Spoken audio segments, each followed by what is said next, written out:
What is up, all you individuals out there? It's me, full-time anime man. And we are here with episode 6 of What If Deku Was an Ice Wolf? So yeah, as stated in the previous video, I said I would do Storm Wolf after I finish part 7 of Ice Wolf, but considering the fact that I came up with nothing on Ice Wolf, I decided to go ahead and do Storm Wolf since I already had something on that. But yeah, after some time, I finally came up with a few things for Ice Wolf, and here we are. Yeah, that's about it. I hope everyone enjoys. This is What If Deku Was an Ice Wolf, Part 6. Where we last left off, both the Todoroki brothers were in a standoff with the League of Villains. But before that, Shoto saved his brother Izuku from the parasite that was set to kill him so that it would have complete control over Izuku. Izuku told Todoroki that the only way for survival was to kill him before it does. Loving his brother too much, Shoto refused and decided that he wanted to help his brother more than anything. Izuku told him that there was no other way, and that they were losing time. Izuku even informed Shoto about their third quirk, the ability to share each other's quirk, named Tethered. Shoto took note of this and was able to fight the army of wolves that Izuku made. Shoto then managed to rescue his brother by entering his mind state.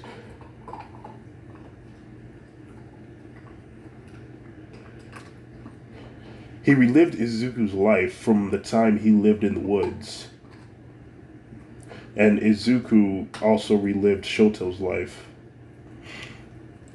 Both of the boys were temporarily reunited until the parasite intervened, making Izuku remember that night in the woods when him and Shoto were separated. The parasite gave Izuku a choice to either live in that The parasite gave Izuku a choice to either live in that reality forever with the family that he's come to love, or let the madness continue with his brother Shoto. Izuku chose Shoto, and not only did he decide to forgive his father for all the things that he's done to him, but to also forgive the parasite that led to its defeat, because it was a parasite that fed on hatred. After 9 years, the two boys were finally reunited. Izuku taught his brother how to change into a wolf and call upon clones of himself. But after seeing Shoto's predicament, being unable to summon the other half of his power, fire, which is fire, Izuku gave a compelling speech about how this quirk is his and not their father's. And after hearing those words, Shoto finally used his fire quirk for the first time in forever, and was successful in making their army to fight against the League of Villains. The two boys and their army were at a standoff, letting off a howl, sending their copies to charge in and attack. We continue where we left off. The army of wolves leaped into action. Some wolves ran past some villains to get to the students of Class 1A to protect them, while some were fighting against the villains by biting them, freezing them, or burning them. At one point, Shigaraki was bitten by one of Shoto's clones. He touched it, decaying it away, but immediately came to regret it, because the very second he came in physical contact with that wolf, one half of his hand was burned while the other half had a horrible frostbite. And so did the bite mark that the wolf implanted on him. Shigaraki let out a scream as the wolves continued to scatter everywhere, along with the villains. Some managed to put up a good fight against the wolves, while some were overwhelmed. Some ran away, being feared of being burned alive or frozen. The Makapichu stands there awaiting for Shigaraki's orders. Izuku and the Makapichu lock eyes, and Izuku says, Shoto, you go to your friends and make sure they're alright. Shoto then said, but what about you? Izuku then looked over to the Nomu and said, I've got a business to settle. Okay, said Shoto, just be careful. I will. Now go. Shoto runs over to his classmates and says, are you guys okay? Yaoyorozu notices the scar on this wolf's face and says, Shoto? Is that you? Yeah, it's me. Aoyama then says, oh my, what happened to you? There's no time to explain, said Shoto. Come on, I'm gonna get you all out of here. But wait, said Yaoyorozu. Who's that you came out that building with? She points over to Izuku, who is fighting villains, and said, that's my brother. Now come on. They all run. Uraraka carries both Kirishima and Bakugo, who are passed out, while Koda carried Aizawa. As they run, a man with huge arms jumps in front of them and says, where do you all think you're going? Shoto, in front of everyone, growls and snarls at this man. You really think you're scary, you little wild mutt? I've seen chihuahuas that are more scarier than you. Shoto then huffed, and then he blew a combination of fire and snow at the villain. It was like a horizontal tornado of ice and fire. And with every passing second, little droplets of water would fall from it, for the fire was melting the ice. After a few seconds, Shoto stopped, with the large-armed man falling to the ground on his back. Shoto then said, come on.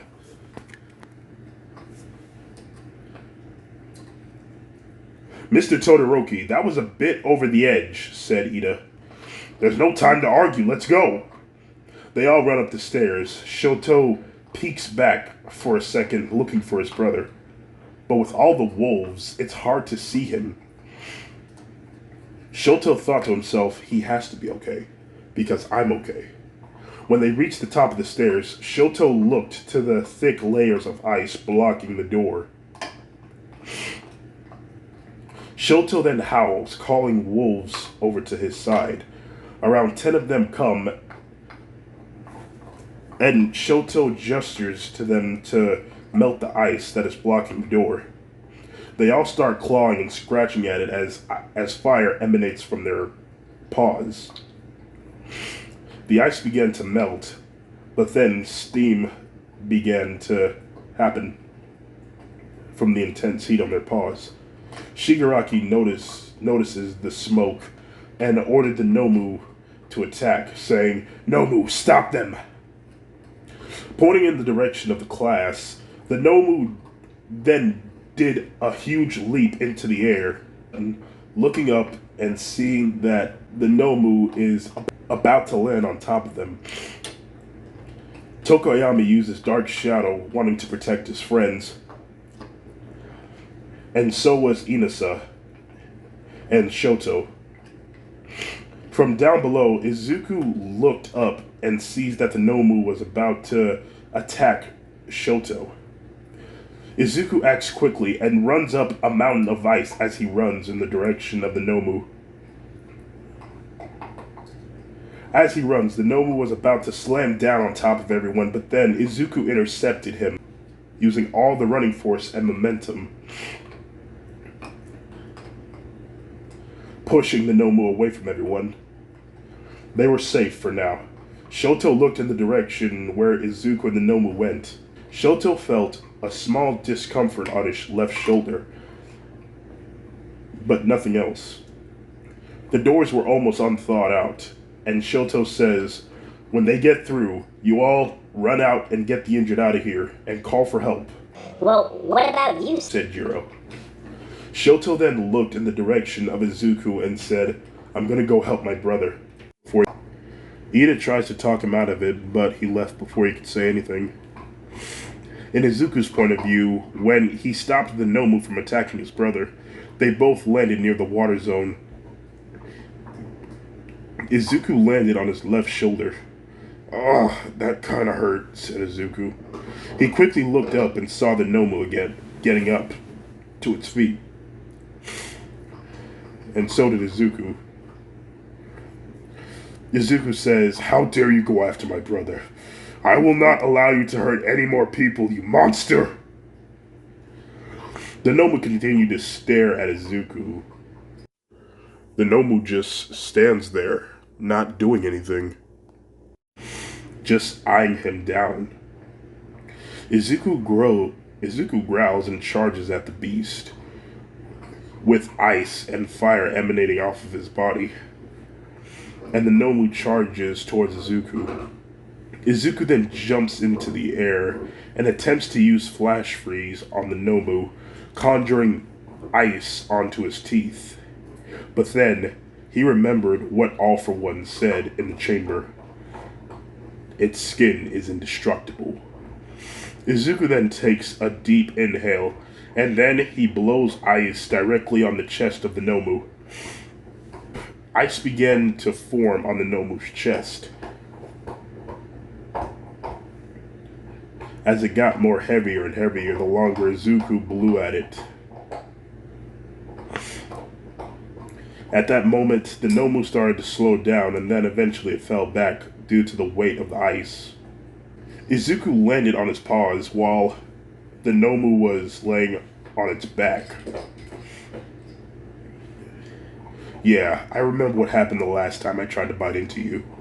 There's no way I'm doing that again." And y'all watched part 2, nearly at the end of it, just what I said. You know what, don't even bother. I'm just gonna play it right now. Edit me, show everybody what I said. Hey man, don't you worry, I got your number right here, Anime Man. Hey y'all, in case you're wondering, it's me, Edit Man, over here. And yo, real quick, Anime Man, I need to tell you this right now. You looking real good, man. I'm like, you looking real good. Oh, thank you. No, I'm just saying, like you know, you looking real good. Like, you know, the people can't see you, but I can, and I gotta say, you looking real good. Okay, so let's just go ahead and get into this. How tough the skin was on this thing. It's like biting into a rock, but the rock was harder. Yep, that's what you said. Yeah.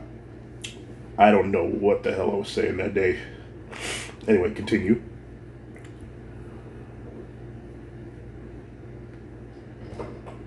How do you hurt something that's indestructible? Izuku thought to himself. You can't. So, I have to defeat him another way. The Nomu then started smashing at the ice on its chest to set itself free. Damn it, he's moving again. I need to think fast. A few seconds of thinking, Izuku gets an idea. That's it. He may be indestructible on the outside, but on the inside, he still needs air. So maybe if I burn the oxygen away at him, I could do some damage. Or if I can find a way to, like, hit him hard enough to do damage to his insides, maybe I can go for the eyes if I stab him there. Okay, I have options. I just need to come through with them. I'm gonna try burning the air around him first. But how? Fire. The Nomu is almost free from its ice prison, and Izuku says, I gotta do this quick. Wait, where's my chains? Izuku's eyes widen as he remembers where he last left his chains, which were on the top of the roof of the tallest building in the fire zone. Ah, dang it. Izuku looked around and saw there were a couple of his clones nearby. He then let out a howl, and a few of his wolves entered the fire zone to retrieve his chains, and while they were at it, they also retrieved his clothes.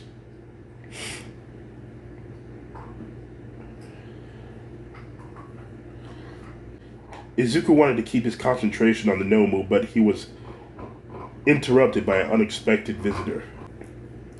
He turned around to see Shigaraki charging at him as he yells, What the hell? How are you able to fight back against the parasite in your brain? Izuku stands there with his two front legs apart and his ears arched backwards, with the hair on his back standing upwards, ready for a fight. Shigaraki sees the disobedience in Izuku's eyes, and he says, "How dare you defy me? I'll kill you!" Shigaraki gets closer to Izuku, but Shigaraki was stopped in his tracks when a wall of ice formed in front of him, with his right hand extended outwards, poking through the other side of the wall of the ice. Izuku looked over and saw Wolfie Shoto approaching. The boys shouted each other's names. "Shoto! Izuku!" The two boys meet in the middle. Shoto speaks. "Are you okay?" "Yeah, I'm fine. Are you okay?" I'm good." Shigaraki interrupted their little reunion, saying, "What the hell is this? Let me out of this, you damn freaks!" Shoto was irritated at Shigaraki and approached him, saying, "So, you're one of the guys who implanted that thing into my brother's brain, huh? And you tortured him as well." "Careful," said Izuku. "His quirk is called decay. Anything he comes in physical contact with his 5 fingers will turn to dust." "Is that so?" said Shoto. Shoto and Shigaraki look to each other, and Shoto looks to Shigaraki's snared hand. Walking closer, Shigaraki tries to touch Shoto, but was unsuccessful. Izuku watches closely as Shoto stares at Shigaraki's hand. Shoto then blowed ice on Shigaraki's index finger. Shigaraki then let out a scream of pain, but then eventually the ice numbed his finger.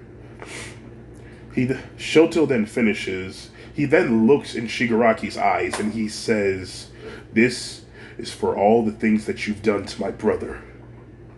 Shoto then looked to Shigaraki's eyes as he slowly exposed his teeth and clenches his jaw. He then sunk his teeth into Shigaraki's hand repeatedly. Izuku was watching and was taken off by how vicious Shoto was acting. Shoto continued to gnaw at Shigaraki's hand as blood began to spill from the wound marks that Shoto implanted on him. Shoto's teeth was coated with Shigaraki's blood. After a few seconds, Izuku intervened, saying, "Shoto, stop, that's enough." Shoto then stopped, and his snout was dripping and drooling, with 50% of his drool and 50% of Shigaraki's blood running down his snout.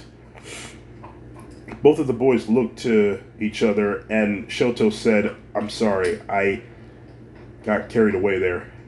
"It's fine," said Izuku. "Just don't go crazy like that, okay?" Both the boys look over, and they see that the Nomu was almost free from its ice prison.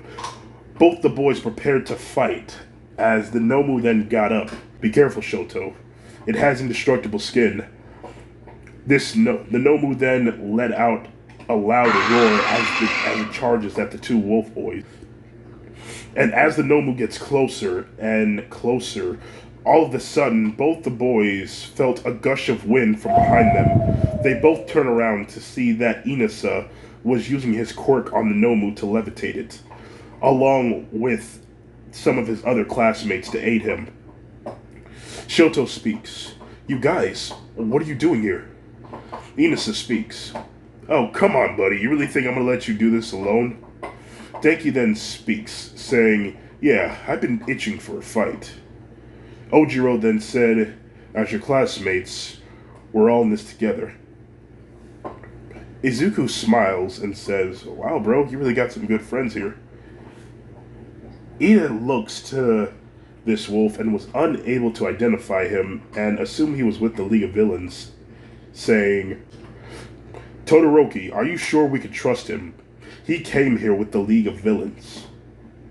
Shoto speaks. "Of course we could trust him. He was being controlled by a parasite that was implanted in his brain, but now he's free." Very well. If you trust him, so do I, said Ida. Shoto smiled, and the Nomu makes its signature sound, catching everyone's attention. Yaoyorozu then asked, "What is that thing?" Izuku speaks. It's called a Nomu, and its main objective is to kill All Might. I once went up against this thing and was victorious, but recently they gave it a few upgrades and brought it back to life. Its skin is indestructible and has super strength, so everyone be aware at all times, and also keep that man under security, and don't let him touch you. Izuku gestures over to Shigaraki. Everyone turns their attention to him, and Shoto speaks. Wait, so where's Bakugo, Kirishima, and Mr. Aizawa? Yaoyorozu speaks. We left them outside under the guard of Koda, and we've called for help, so heroes should be showing up soon. Okay, great, said Shoto. Inasa, how long can you hold that thing in the air? I could do it for about 5 to 10 minutes, but any longer than that I get a headache and I eventually pass out. Shoto then turned to face his brother and said, So, what's the plan, Izuku? Izuku then said, Okay, I'm going to have to kill this thing. It's not going to stop at anything. It may be indestructible from the outside, but on the inside it still has fragile organs, and it needs oxygen.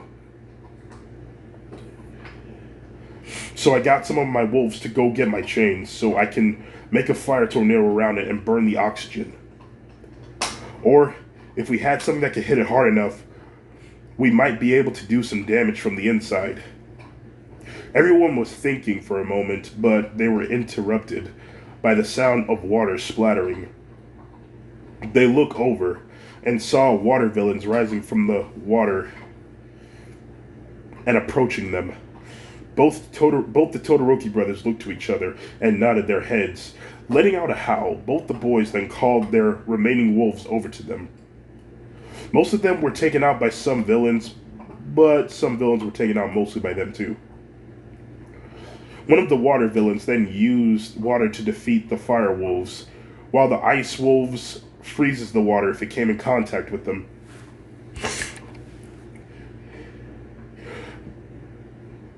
They were holding the villains off, but not for long. Rikido, the guy with the sugar rush quirk, speaks. I'll buy you guys some time. Just think of a plan. Taking a sugar packet from his pocket, he eats it, and all the muscles in his body starts to grow and expand. He then charges at the villains, as most of the Class 1A students joined him in the attack. Shoto gets an idea, and he says, Wait, Yaoyorozu. Yaoyorozu then turned around and said, Yes, what is it? Can you make a cannon? Izuku was confused, saying, Wait, she can make stuff? Yeah, her quirk is called creation. She can create anything from her body as long as she knows what it's made of, down to the very atom. Yaoyorozu then said, I can try. Well, here goes nothing. Yaoyorozu then starts making bits and pieces of the cannon to use on the Nomu. And after a few seconds, Inasa speaks. Guys, I'm getting kind of lightheaded. Shoto walks over to him and he says, Just hang in there a little bit longer, Inasa. We're getting things done. Okay, said Inasa. Izuku turned around to see his clones approaching with his chains and his clothes. Izuku ushers over to them and equips his pants and chains, changing back into a man and putting his pants on. Shoto then sees him and he runs over to him. Izuku looks to Shoto and he grabs his clothes and says, Here, just in case you need to change back.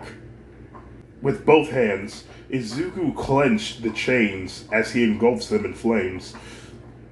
Izuku looks to the water villains and assists Shoto's classmates and runs over to assist them. Whipping his chains around with flame, Izuku lassos one of the villains and throws him over his head, rendering him unconscious. To his left, he sees a villain about to attack Suyuasui while she's on the ground. Izuku intervened, whipping the villain with ice, freezing him. Oh boy, and with a chain, that must have really hurted. Izuku ushers over to the girl with the frog-like appearance and offers her his hand, saying, "Are you okay?" Suyu looks up to this shirtless boy and with his hand extended out towards her. At the moment, she felt like Izuku could be trusted, and she took his hand and got up while saying, "Yeah, I'm fine, thank you." "Good," said Izuku. Looking over, Izuku sees that Shoto was taking down villains on his own by freezing them. Izuku smiles. Shoto then turns to him and he smiles back. From the water, another villain crawls out with a knife drawn. He charges at Shoto while his back was turned, but Izuku ran in to stop him. Shoto also sees a man with a quirk that allows him to turn into a water-like substance and reform right behind Izuku. Shoto then charges inwards. Izuku conjures ice onto his fists, and Shoto conjures fire onto his left side. With the right uppercut, Izuku punches the villain, knocking him out, while Shoto blows fire onto the water villain, turning him into steam. Did Shoto kill him? I don't know if that counts as killing him or not. Both of the boys turn around, facing each other, and almost realizing that they both almost got snook. Both of the boys smiled and said, at the same time, "Thank you. No problem. Okay, stop that." Both of the boys start chuckling. Suddenly, the moment was interrupted by a wall of water blocking the light of the sun. They all look up. It was 50 meters tall, and a villain wearing scuba diver gear just at the top of it. Almost everyone in class 1A started backing away from bewilderment. "How are we gonna fight that?" said Denki. Just from above, the villain controlling the water spoke. "You may have defeated all those other water weaklings, but let's see how you do against my tsunami attack." Izuku looked down to Wolfie Shoto and said, "I'm gonna need your help for this. Go get dressed." Shoto nodded in agreement and ran to his clothes. From where Izuku was standing, he said, "Just think of yourself as a human again and you'll change back." Shoto, changing back into a man, and runs back over to his brother's side. Looking up, the villain then smiles as he extends his right arm outwards, sending the giant wall of water forward. Everyone stares in bewilderment, even Shigaraki, who is still trapped in his ice prison. Even Yaoyorozu, who was still working on the cannon assembly. Everyone who was fighting wanted to run, but they were frozen with fear and couldn't move. But then the Todoroki brothers approached the massive wall. They extended their right arm out, and when the water came in contact with their index finger, it instantly froze in place, putting the scuba diver in much bewilderment. And then he speaks. "Hey now, let's not do anything we're gonna regret, okay? Just chill." He then laughs nervously. Izuku and Shoto look to each other and then nod. They both balled up their right fists. "Wait," said the scuba diver. They then put their left foot forward and their right foot back. "Just hold on." They then winded their right arm back, and before the scuba diver could say another word, both the boys then punched the wall of ice, shattering it into a million pieces. The diver then began to fall from 50 meters that once was his wall of water, before it crumbled from underneath him as he falls. But before he could hit the ground, Shoto caught him, and then Shoto slammed him to the ground, knocking all of the air out of him. The man then grunted from the pain, but then Izuku knocked him out by punching him in the head. Both of the boys look over to each other and smile, but it was briefly interrupted with Inasa falling to the ground and the Nomu free from his air prison. When it hit the ground, the entire building of the USJ shook as if there was an earthquake. Both Shoto and Izuku and the Nomu lock eyes. Shoto looked to Yaoyorozu and says, "Yaoyorozu, how's that cannon coming along?" Yaoyorozu speaks. It's almost done. I just need a little more time. Yaoyorozu had already made the parts for the cannon. She just had to put it together. Izuku says, "Take your time. Everyone, stay back. This thing is too dangerous for you all." Izuku looks to his brother and says, "I'm sorry, Shoto, but for your safety as well as mine, let me handle this, okay?" A moment of silence brushes by, but then Shoto then said, "Okay. Okay then," said Izuku. Izuku then looked to the Nomu as it starts walking towards them. Izuku started walking towards the Nomu himself. With each step that they took, their pace would pick up.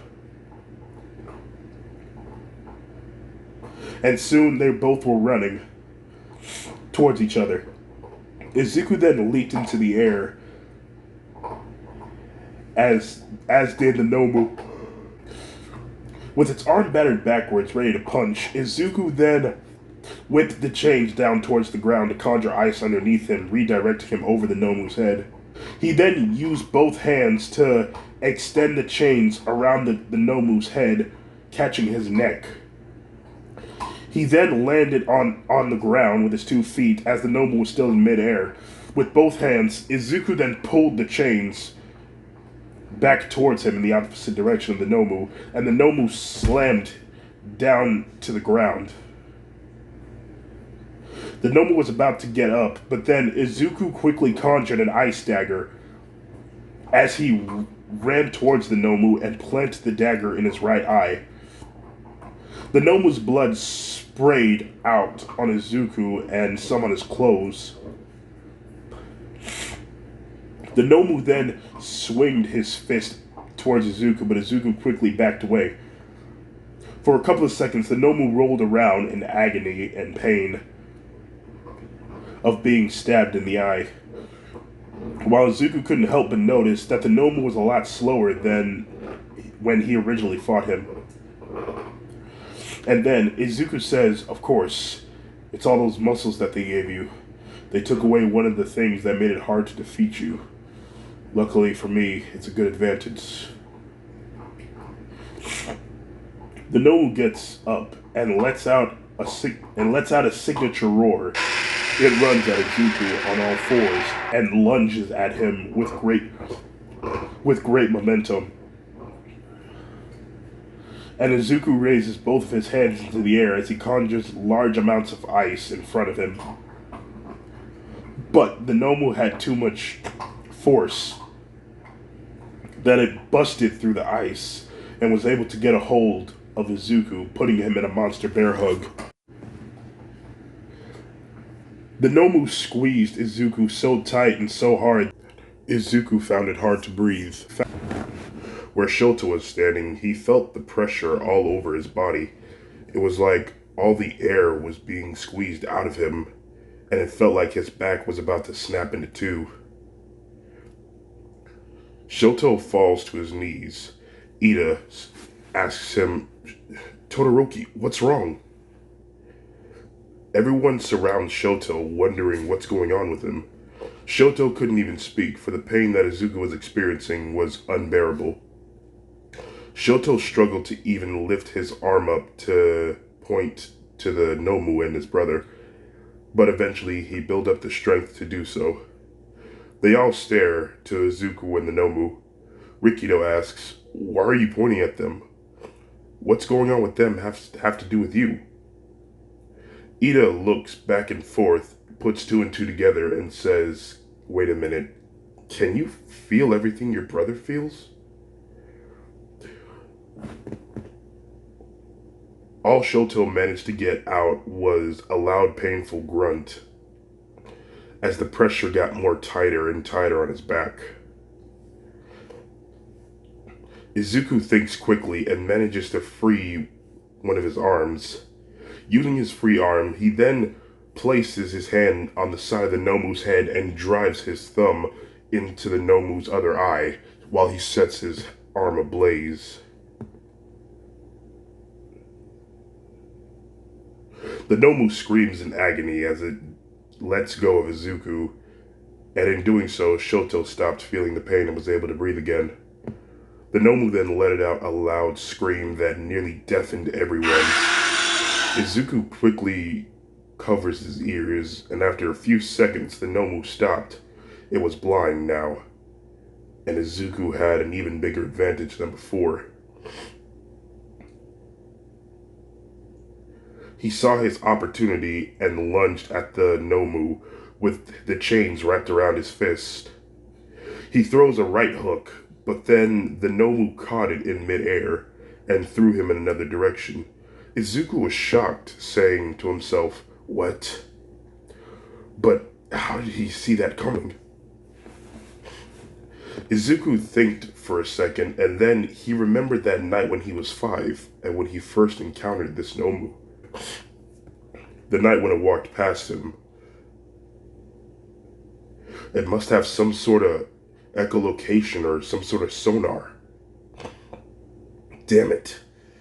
It could still see movement or something. But that's still okay. I still have a good advantage. Considering the fact that its remaining senses are touch, hear, smell, and taste. It's definitely going to use its hearing and smelling, so I really have to be careful. Wait a minute. I have an idea. Izuku raises his arm into the air and he conjures ice a few feet away.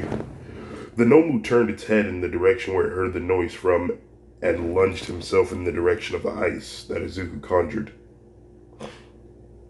Izuku looks over to Shoto and his class, raising his index finger up to his lips, signifying everyone to remain quiet. Izuku got the idea that he could draw the Nomu away from everyone, and so, taking a big piece of ice from the ground, he chucks it in the opposite direction, basically on the other side of the USJ. Izuku then ran over to everyone and asked Yaoyorozu, "How's the cannon coming along?" She speaks, "It's just about ready. I just need to put the last support on and..."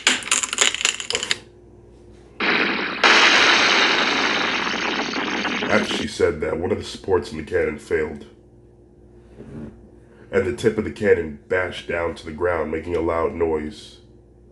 A noise that caught the attention of the Nomu. It started running back towards them as it does its signature roar. Words of distress left Izuku's mouth at that moment. "Oh crap, can you make another support?" Yaoyorozu speaks. "No, I can't use my quirk anymore. We literally only have one shot." The cannon was already loaded with the cannonball and the gunpowder. Izuku looked to the Nomu and then back to the malfunctioning cannon. Izuku then speaks. "It's going to have to work. Quickly, I need you all to hold the cannon up while I hold this Nomu in place, so you could blast at it." Shoto spoke. "Izuku, what if you get hurt?" "I'll be fine, just be ready. When I hold it down, I want you all to shoot it, okay?" Everyone nodded their head and said, "Okay." Izuku runs in the direction of the Nomu that was running towards them. Izuku then hears the pitter-patter of footsteps from behind him. While running, he looks back and sees that Shoto was following him. He speaks. "Shoto, what are you doing? You need to stay back." "I'm not letting you fight alone anymore," said Shoto. Izuku looks back to his brother, who was smiling, and then he smiles himself and says, "Okay, but do as I say and we will succeed, okay? You got it." Both of the boys get closer and closer to the Nomu, and then Izuku says, "Split!" Both the boys then split, running in the opposite direction of each other, confusing Nomu. The Nomu then stopped running, turning its attention to where he thinks Izuku is, waiting for a sound, or a movement, or anything. Suddenly, the Nomu was met with a painful whip of fire to the back. He looked back with a sense of caution of where that hit just came from. And then, once again, this time, he was whipped from the front of his chest with ice. The Nomu then lets out its roar of pain. And then, within a flash, Izuku started running around the Nomu in a circle as he continued to whip this Nomu in other parts of its body, with going back and forth from different elements between fire and ice. The Nomu proceedingly got more and more irritated. And then, at one point, Izuku stopped right behind the Nomu and then lassoed his chains around one of the ankles of the Nomu and then pulled at it, making the Nomu fall forward on its face. The Nomu then got up as it punched the ground, making a small crater, and then tried to punch Izuku. As he continues to run and whip the Nomu, making it more and more aggravated, Izuku then spoke to Shoto, saying, "Okay, Shoto, when I give you an opening, you strike, okay? Alright." The Nomu then turned its head in the direction where he heard Shoto, but Izuku whipped him in the head with fire, saying, "Focus on me!" As this went on, the Nomu got more and more irritated, and at one point it battered its arm back, and with all of the force that it had and strength, it punched its right arm into the ground. And then it got its arm stuck. "Now," said Izuku. Shoto then leaped into the air while conjuring ice under his feet. As he gets high into the sky, he then sets his left leg ablaze. As gravity pulls him back down, he gets closer and closer towards the Nomu. And when he got in the range to land on him, he said, "Take this!" Shoto slammed down on the Nomu. When he did that, a wall of flame emanated around the two, and it expanded outwards like an explosion going off. When the smoke cleared, the Nomu was exhausted and could barely find himself to move, while Shoto ushered over to Izuku's side.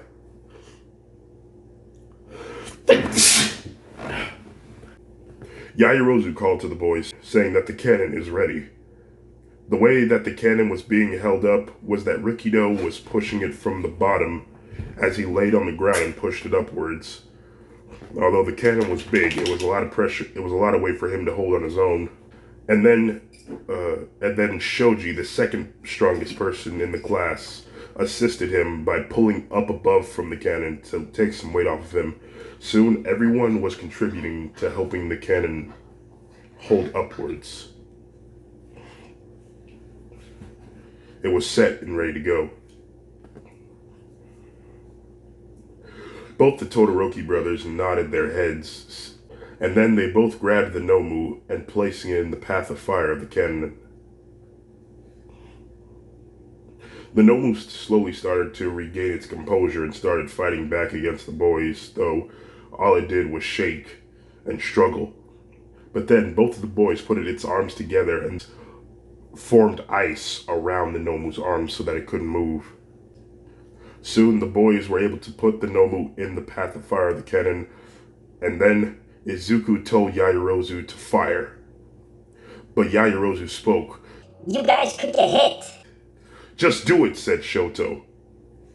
Yaoyorozu looks to the wick that ignites the cannon, then looks to the boys as the Nomu starts moving and fighting its way out of the ice. Yaoyorozu then looked to her classmates, who were proceedingly getting more and more tired from holding the cannon upwards. She then closed her eyes and then bashed the flint rocks together, causing sparks, igniting the wick of the cannon.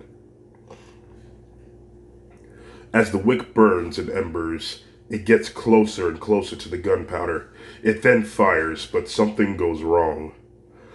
The cannonball did shoot, but there was a little too much gunpowder in the cannon that caused it to explode. The explosion was not devastating enough that it would kill the students, but probably destroy their nerve damage. Hopefully Recovery Woman can fix that. Everyone who was holding it up was thrown back by the explosion force. Some were fine by the explosion, but there were some unlucky enough for some shrapnels to end up in 3 students. Jiro, Denki, and Uraraka. But luckily, the shrapnels didn't pierce them in any important parts of their body, just in their arms or shoulders. The cannon blast was so loud that from outside, Katsuki Bakugo woke up from the loud noise. He tries to get up, but he was stopped by Koda, mainly just gesturing him to stay down. Bakugo gets up, but Koda gets in his way, trying to stop him from going back into the building. Looking over, he sees that they were a few blocks away from the USJ and starts walking in that direction. Back in the building, the iron ball was flying towards the Nomu. Both the boys prepare for impact until all of a sudden the Nomu successfully got out of Shoto's grip.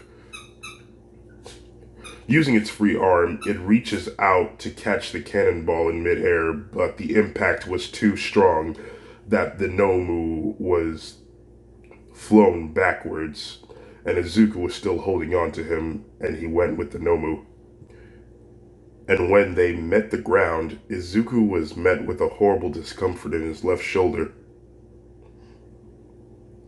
He looked over and saw that his shoulder was dislocated.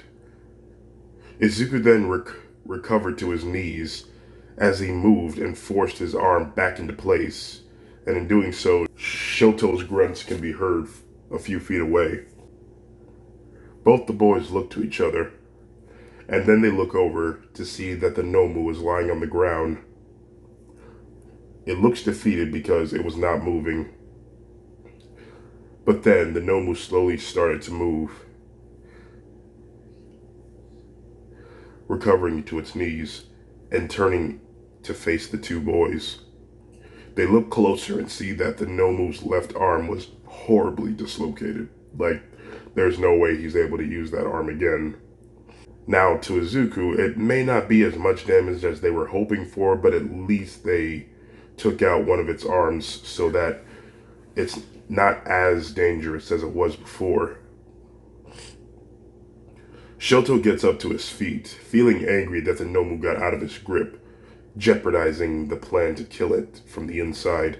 Shoto began to feel an adrenaline rush flowing through him, and at the same time, he felt like he needed to redeem himself for not being able to hold the Nomu down.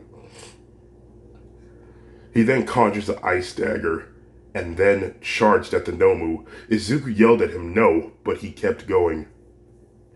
As he gets closer to the Nomu then grabbed Shoto by the throat. Izuku felt pressure building up around his throat as he watches his brother being strangled. It then raised him off the ground. Izuku stares in bewilderment that this thing that killed his family is touching his brother right now.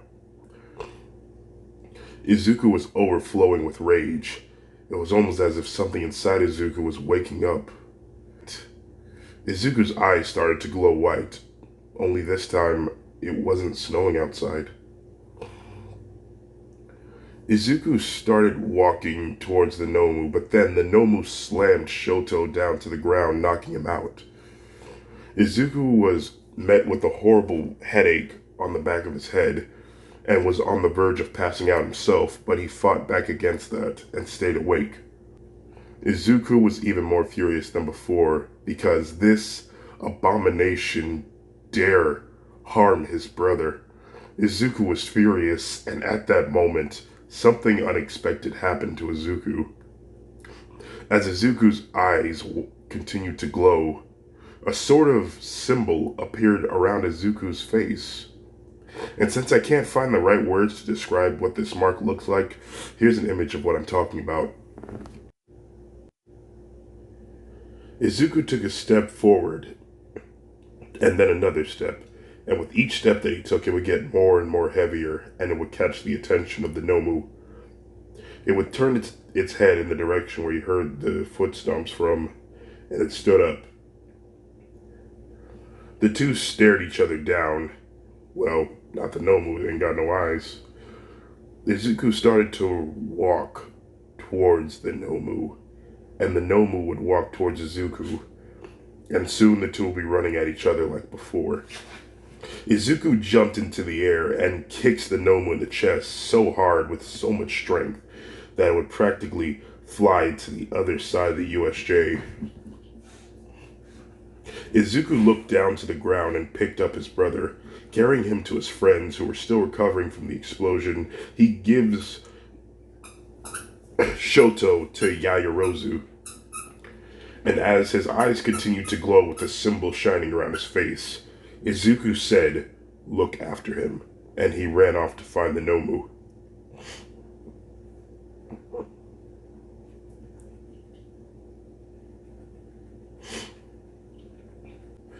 A few seconds later, Izuku found the Nomu. It was just about to get up from the hit that Izuku implanted on him.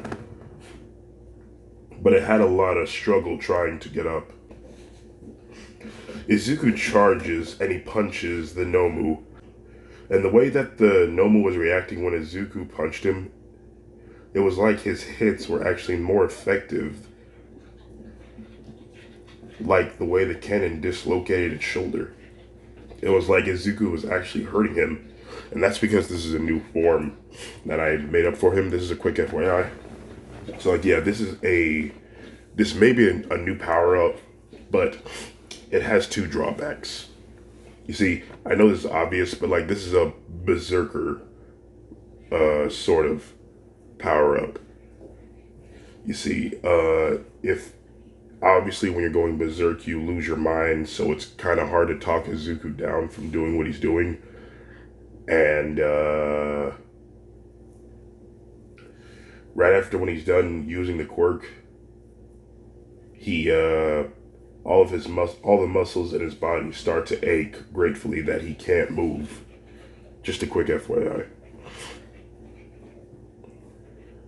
The Nomu then grabbed Izuku by the head and used its quirk flash drive on him to make him see the carnage of that night when he slaughtered Izuku's family. But Izuku grabbed the Nomu's hand and squeezed it, breaking all the bones in its hand. Izuku proceeded to punch the Nomu, and after a few minutes, Izuku got an idea. Izuku ran off in another direction, keeping as quiet as he can. The Nomu then looks up, wondering where Izuku went. He looks back with a great caution with the dangers that lurk around him.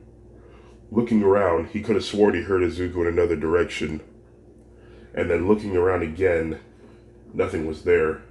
The Nomu's fear was like a person in the water with a shark, just waiting for something to happen. And then, the Nomu then heard a loud whistling noise, and then Izuku came in and kicked the Nomu in its right kneecap, making it bend the opposite direction. The Nomu falls to the ground with great pain, and Izuku mounts on top of the Nomu and punches it in the face repeatedly. And soon the Nomu's face was covered in its own blood, spewing from its nose and its eyes and its mouth. Izuku had no intention of stopping, and he didn't. He kept going and going until he couldn't feel his knuckles. Izuku stopped, for his own blood was being spilled from his hands. He was panting fast, as if he was resting from a long run. His eyes went back to normal and the symbol on his face disappeared. The Nomu's face was completely diminished, and it had red but mostly purple marks all over its face, and it was barely breathing as its own blood continued to gush from it. Izuku was back in control of himself. He looked at the Nomu and said, "It looks like the hunter has become my prey." Izuku then took a deep breath and said, "You killed them all. You killed innocent people. And you hurt my brother. However, I cannot hold that against you. You were once a human who just wanted a little bit of power, and they treated you like a lab rat. They controlled you, and after all that experimenting, you lost your mind. The person you once were is now gone. Now there's only the body that is left. You know, when I think about it, you and I aren't so different after all. I was just as much of a lab rat as you were." Izuku places a hand over the Nomu's face and said, "I will free you from this torment that the League, no, that All for One, did to you. Only this time, I will make sure that you do not come back." Izuku then places a hand over the Nomu's mouth and said, "May you find peace in the other life, my brother." Izuku then began to set his hand ablaze and sent fire through the Nomu's insides, burning it. The Nomu didn't even fight it. It accepted this chance of freedom, and soon smoke began to emanate from all the holes on the Nomu's face. Izuku kept going, and soon his fire had turned blue. And after that, there was nothing left to burn. All that was left was the skin of the Nomu that was immobilized in the position it was in. Izuku had burnt everything inside the Nomu to dust, a move that I like to call cremator. Izuku got up from his spot, victorious, until he remembered Shigaraki. He ran back over to the spot where he saw him. He was almost out of his ice prison, and after a few tries, he manages to free himself.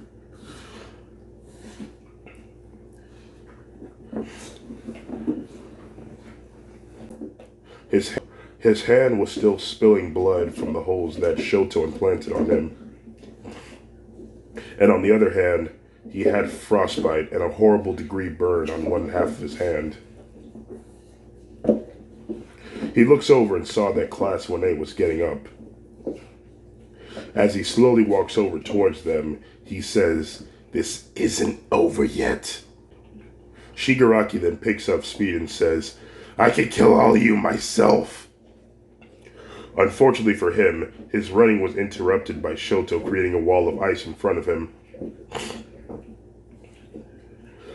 Shigaraki banged his head against the ice and fell to the floor. As he rubs his forehead, he hears Izuku's voice calling his name. "Shigaraki!"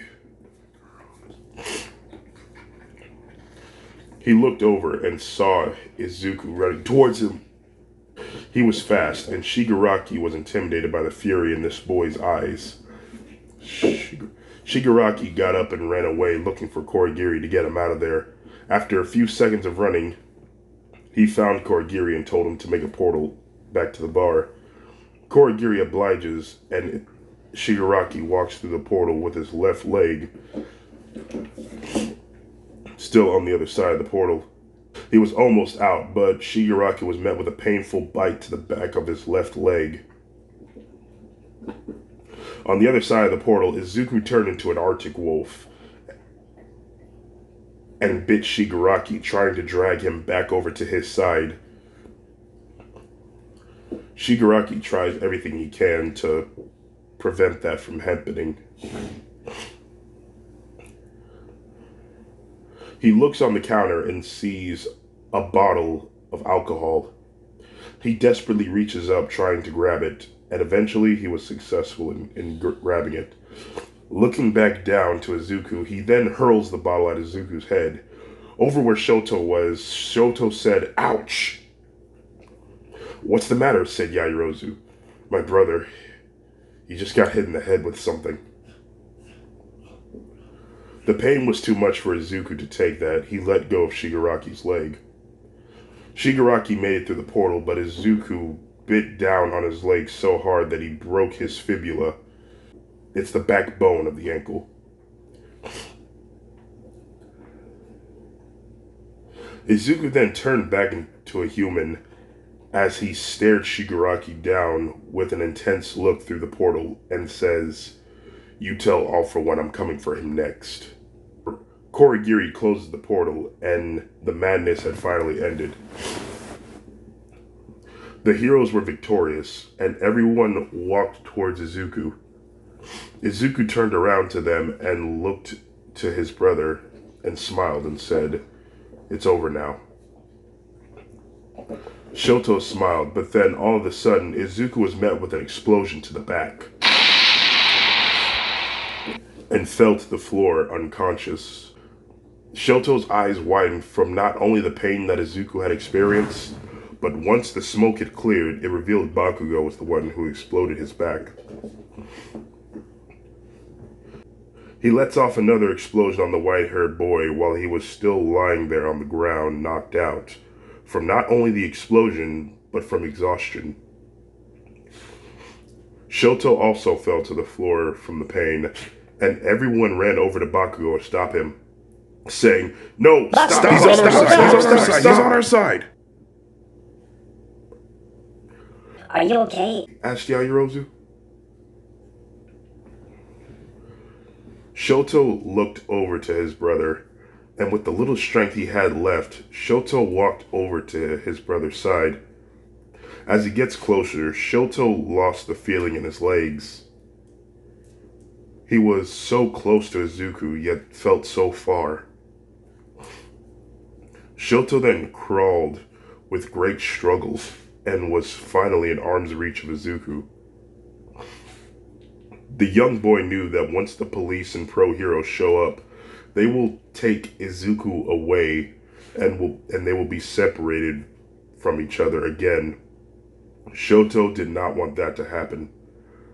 And so, grabbing a hold of Izuku's hand, he vowed not to let go and said, "I will not lose you again." All of a sudden, both the boys' bodies start to glow the white light. This caught the attention of everyone, and they all stared in confusion. And after a few seconds, the glowing had stopped. And it was at that moment that Shoto had unlocked a new ability involving the tethered quirk. An ability I personally like to call inseparable. With this ability, Shoto and Izuku cannot be separated.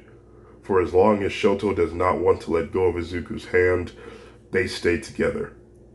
And at long last, two long-lost twin brothers finally reunited, finally feeling at peace, knowing that the other is safe. And that is the end of part 6 of What If Deku Was an Ice Wolf. So yeah, I hope everyone enjoyed part 6 of Ice Wolf. I have something I would like to say, and that would be I'd like to apologize for Firewolf taking so long. Now, I know you guys are tired of me apologizing about that, but I feel like I have to. I feel like it's my responsibility to bring you all entertainment through the hard times that we are going through. Just that makes me feel kind of bad. So, I have to. But I am ready. I am ready to be original when it comes to these stories. From now on, I am going to try my best to finish off a What If, at least getting to the All For One saga, and if I can, I'm pretty sure I can if I try really hard to do the Eerie saga. So yeah, I'm going to finish Fire Wolf. I already know a handful of you all already enjoy Ice Wolf just a little more than Fire Wolf does. And also, I gotta go do some research on court cases, because that's what Izuku's gonna get on part 7. So, yeah, that's about it.